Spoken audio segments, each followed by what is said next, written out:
Alright, we had ourselves some games today. The semifinals of the Blast Fall Finals have literally just concluded as I am recording this, and oh my god, do we have a lot to talk about. Even though there were only 2 series played today, buckle up, because this is going to be a long recap, I think. We had G2 pull off a miracle in 3 maps versus a seemingly unstoppable Team Vitality. And then we followed it up with a long-awaited rematch. A duel to the very death, locked in the cage in Copenhagen, Faze clan taking on NAVI, finding themselves this time in the roles reversed. Faze clan trying with everything they have to find the form that dominated their way to that major. Meanwhile, NAVI, the then underdogs, now trying to enter their 5th straight finals in as many tournaments. The dominant team, the #1 team in the world, the current threat to win the next major. It was incredible Counter-Strike from start to finish. Our grand finals are set for tomorrow, so let's lay the groundwork to get there. As usual, before we do, make sure you guys take a second, leave a like, leave a comment down below, and subscribe to the channel if you haven't already. It helps out immensely in the YouTube algorithm, and I thank you for doing it. Without any further ado, let's talk G2 taking on Vitality. Now, there are definitely so many narratives that unfolded throughout this series, so we're going to take our time and just let them unfold naturally. But we are going to go ahead and lay some groundwork now. Going into this series, there were definitely 4 names we needed to watch out for. Bubblesj and Niko were by far the most consistent and high-fragging elements for G2, and likewise for Vitality, it was Flames and Spinks who really stepped up. m0NESY and ZywOo, definitely the 2 biggest names in this series, played further back in the pack. They definitely both had their moments to shine and dominate throughout, especially in the latter maps, but overall they both had pretty quiet performances for what we would usually expect out of both of them. Before we get further into that point, let's take a step back and talk about Bubblesj specifically. Bubblesj was definitely the most important part for G2 throughout this series. He was the glue that held these G2 T-sides together. His entering was relentless, ruthless, and effective, and the way he was getting these picks, especially towards the end on Mirage, was unreal. His ability to take space and be aggressive is first class. I really hope that going past this, G2 consider moving him away from a traditional anchor role and get him more involved on the CT side, because frankly, his talents are wasted holding bomb sites. He should be going out there and getting busy like Niko and m0NESY do. Overall, Anubis had a very close start to the game, going back and forth on the first half. G2's attack definitely looked good. There were just a lot of situations where they would get into the bomb site and not be able to close out rounds, like here on round 9 where they run this same strat a few times throughout this half, where they're going to pinch 4 players through mid, Bubblesj is going to lurk outside of A, and as they waterfall through camera, Bubblesj makes the late hit through A long to pinch off the players on site. And sometimes it would work great, sometimes like this round, they would get blown apart by Flames and ZywOo, and even though Bubblesj does great work on that lurk to nearly clutch it out, the time's not on his side, so the round goes to Vitality.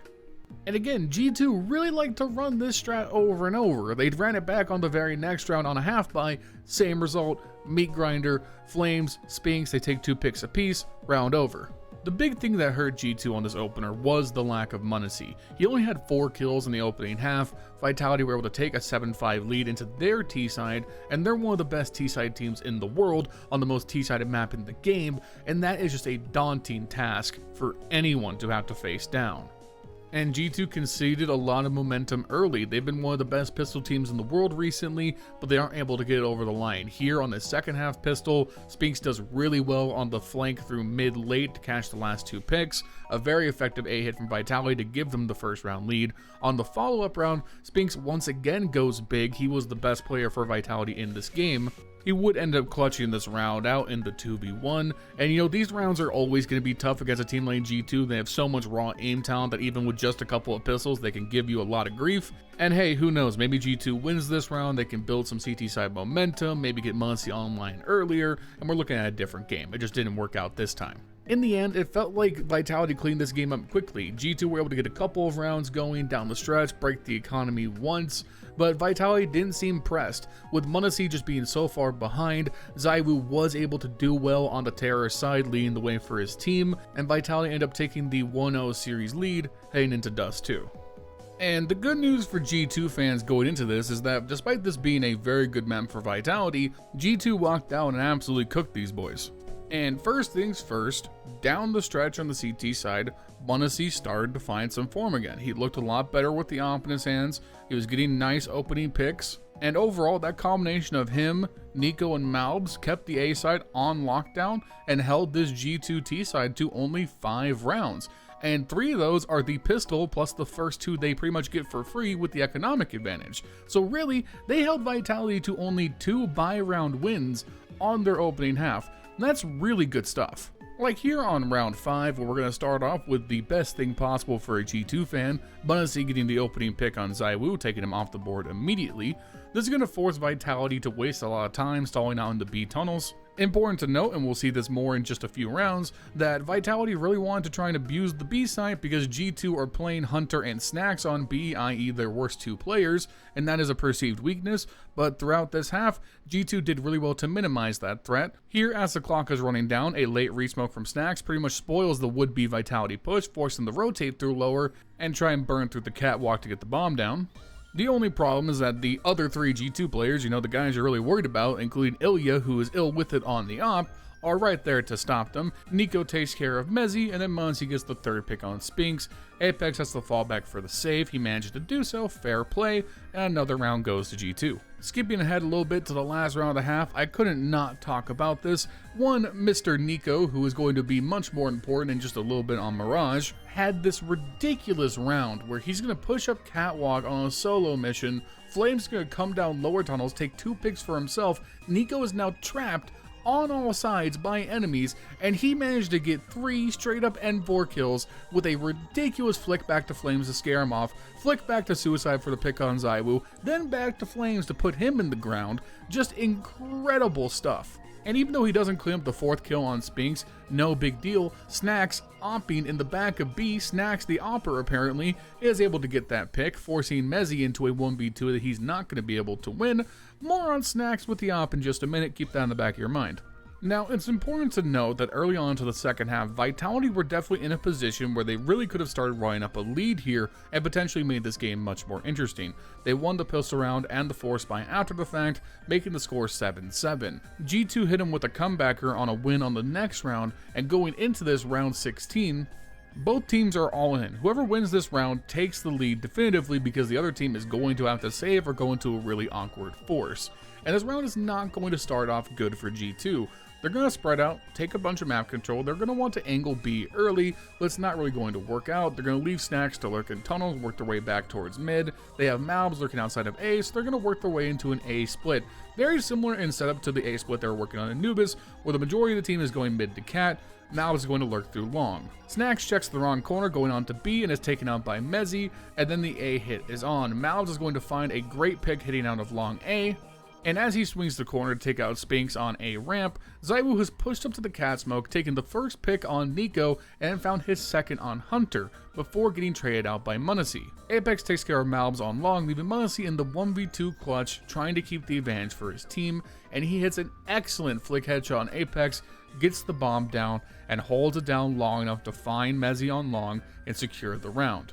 By far Bubblesj's biggest moment in the series to that point. If he doesn't win this round, Vitality take a pretty comfortable lead, and this series gets pretty interesting from there on. But for whatever reason, sometimes just seeing your best player take a round like that can catalyze everything for your team, and G2 locked it in. They swept the rest of the game, shutting down Vitality completely, and taking a statement win on Dust 2 to equalize the series at 1-1, pushing us to a decider on Mirage. Now, going into Mirage, I was worried as hell for G2 because, as we all know, Mirage is the playground for 2 teams right now, NAVI and Vitality. They're the 2 best Mirage teams in the world, and ZywOo is notorious for going on absolute tears on this map on both sides, and oh my god, did he deliver on that to start this game. ZywOo was unbeatable to start off Mirage. To be fair, bit of a slow start though. He only had 2 incredible headshots on the pistol round because Niko went out and had a classic Niko pistol round where he just tapped so many heads, so clean. His accuracy is so crazy. G2 are one of the strongest pistol teams in the world, so can't really begrudge Vitality that. However, on the subsequent next couple of rounds, ZywOo got something ridiculous like 10, 12 kills I think through the first 4 wins. All of that without the op in his hands, by the way. The op only came online later. He was doing God's work with the AK to start off this half. And fair play, because G2 didn't lose faith in the system, and towards the end of this half, they just started winning. They won the last 5 rounds to equalize and take the lead 7-5 going into the second half, and it was off the backs of pretty much miracle rounds in some cases. Like here, last round of the half, Vitality are pretty much going to blitz the A site and blow it up, and then it was the unsung heroes. It was Snax and Hunter in a 2v4 that quickly became a Snax 1v2 that Snax managed to win against ZywOo and Spinks. Now admittedly, Snax had an op, ZywOo had a deagle. However, Snax, not known to be an opper. ZywOo, one of the best individual players to ever play the game. Kind of still a pretty even matchup, all things considered, at least in my opinion. But credit to Snax. I don't know where he developed this secondary opping ability out of nowhere, but he was great throughout this entire game with the secondary op. We'll touch on more on that in just a minute, but here, gets the clean shot on ZywOo, manages to clutch up against Spinks with the time running down, and they take that lead into the second half. The problem is, of course, as we've already established, is that ZywOo has been dominating throughout this game, and to start off the second half, he continues that rampage. He controlled mid entirely, preventing G2 from generating any early momentum, and we got to the point where it looked like Vitality might be running away with the rest of the series. And of course, we're getting to the point we have to talk about probably one of the most talked about rounds in recent memory, and that's Niko fighting for his life against all of Vitality. Now, I want you guys to keep this in mind. Niko is one of the most storied players in the history of Counter-Strike. He's also one of the very best to ever do it. We've talked about this before, but his mechanical ability to be able to win any round he's in when he is on his game is truly remarkable. The way he isolates his duels here is truly perfect Counter-Strike. He gets everything he wants. He maneuvers behind Vitality once he's already gotten his first couple of kills, sneaks through market, catches the guy on cat totally unawares, gets the bomb down just in time, and now it's just him against Apex, someone he's been playing against in matches for almost a decade. These guys have played each other so many times down the years. They know each other's games very well. They know how they're going to sit and react in the situation. The difference is that Apex has never been the same kind of caliber of player as someone like Niko. And you could feel the rising tension in the cast, in the audience, in all of us as the bomb ticked down, because there was something that felt inevitable about this play. That no matter what would happen, Niko would ace, he would tie the game for his team, and then we had ourselves a game. One of the best clutches of the year, one of the best clutches of his career, and a play we'd be talking about over and over and over again for years to come. And then Niko missed the spray. Apex got the defuse. Vitality go up 9-7. And obviously, I can't show you guys the broadcast footage because copyright is a bastard, but Niko slams his desk so goddamn hard. He puts a hole in it, he cuts open his hand, he's bleeding everywhere. G2 somehow win the next round pretty convincingly, making it 9-8. A timeout is called, Niko's able to get some help from the medical staff, start wiping away some blood, and you know, I wonder what Niko thinks about in times like these, because he's been here so many times throughout his career. So many times at majors, big events, these plays that continue to follow his illustrious career and cast doubt on it. Like when he fell short at Boston, when he missed that deagle against Simple. I just gotta wonder if there was a moment where he was thinking, would that missed shot on Apex be another footnote of a championship he couldn't get over the line? Whether it did or not, we won't know. But G2 looked like a different team after this play. Even though Niko didn't win the round, G2 as a team looked different. They all looked more locked in, more engaged. They started winning rounds. But Vitality always felt just a little bit of a step ahead of them. And keep in mind at this point that ZywOo back during that Niko clutch had 25 kills. He only gets one more frag for the rest of the half before overtime. I don't know what happened. It wasn't like he was playing any noticeably worse. He just wasn't winning the gunfights that he was dominating to start this game. And that opened the door for G2 to step in and create chaos and create overtime. By the way, again, shout out to Snacks for those op kills down the stretch, especially on mid. Crazy stuff. And I've already spent a lot of time talking about this series, too long looking at the recording, Jesus Christ. So we're going to kind of finish things up quick here because we still have the other series to cover. G2 just outplayed Vitality down the stretch of this game. The last 9 rounds, including overtime, they just played better Counter-Strike. Whether it was Niko, Malbs continuing to have their impact, m0NESY going insane on the very last round, showing what he could do. An incredible conclusion to an incredible game and an incredible series. G2 strike down the second best team in the world, take out Vitality, and move on to the grand finals. Alright, so in full transparency, I recorded the first part before the Faze versus NAVI series was over, and now that I've come back, I've recorded all the footage and I'm sitting down to lay down the back half of this beautiful voiceover you're currently enjoying. All I gotta say is, damn. That was a genuinely incredible series to watch, and also heartbreaking to watch conclude.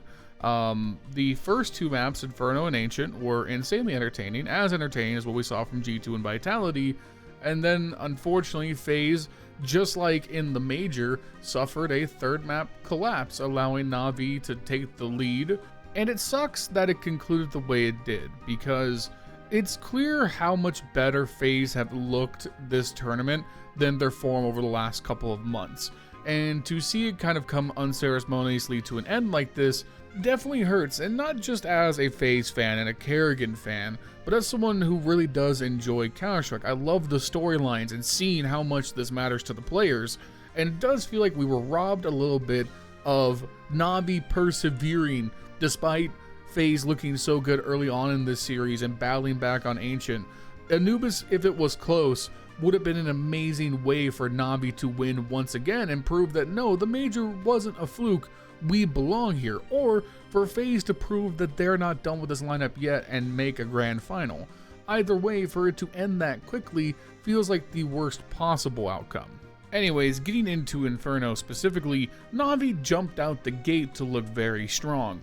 Bit was giving Faze an absolute fit all over the place. His ability to control the A site and anchor, play inside the apartments, going toe to toe with Romps, notoriously one of the best apartment players in the world.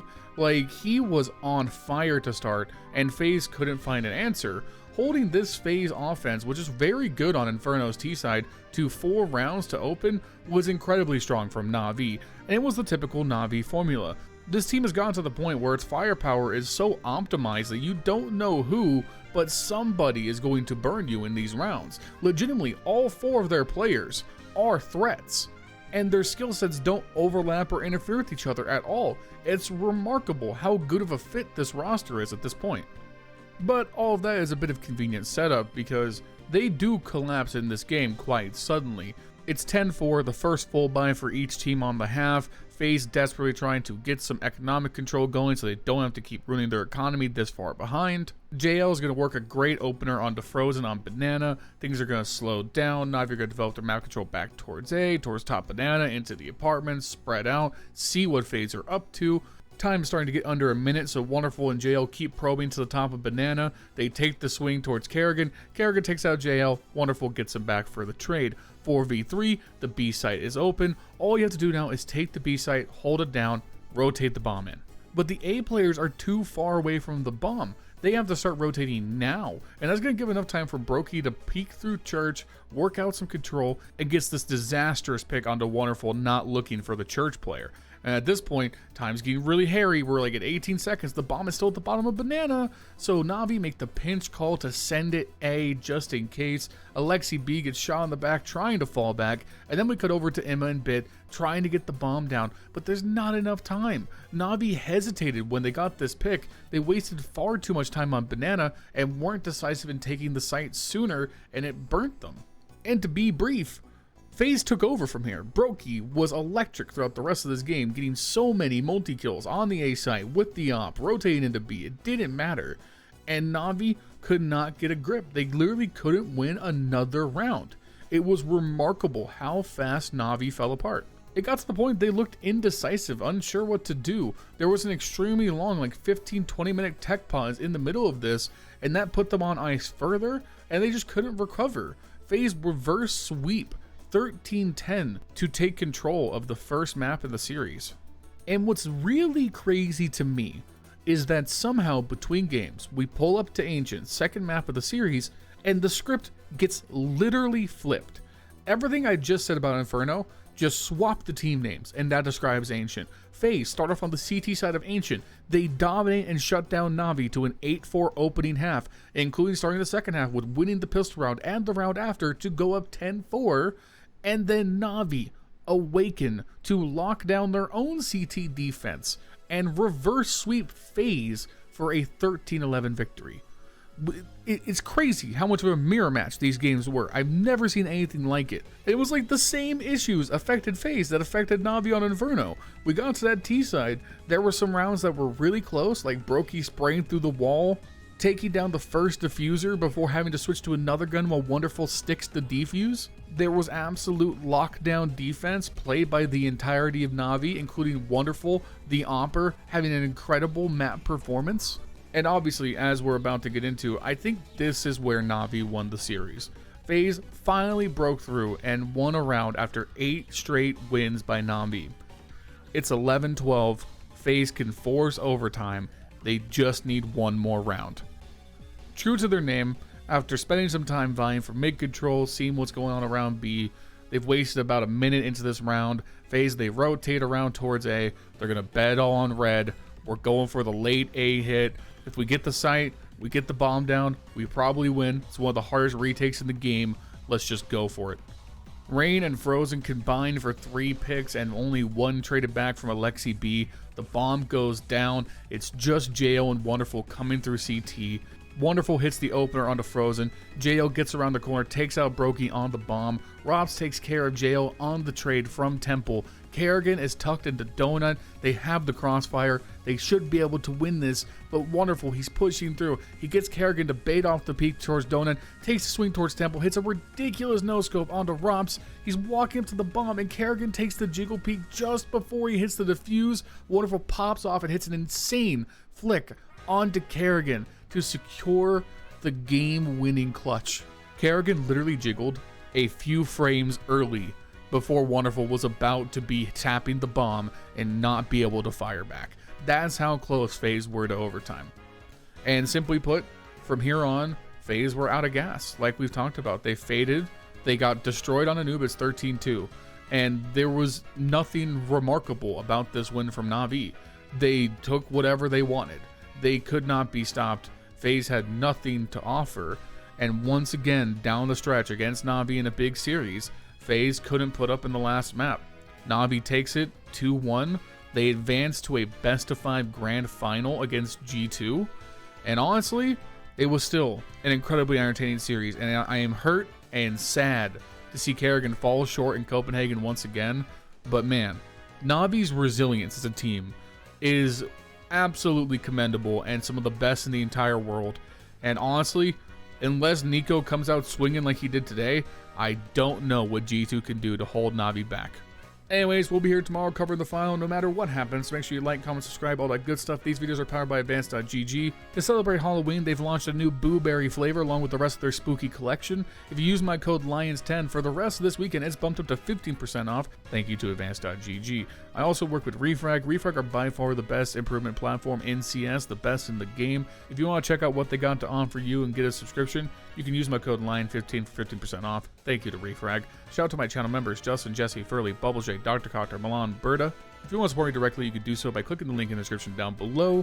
Come drop me a follow on Twitch as well, it helps out immensely. I'll see you soon with another video. Peace.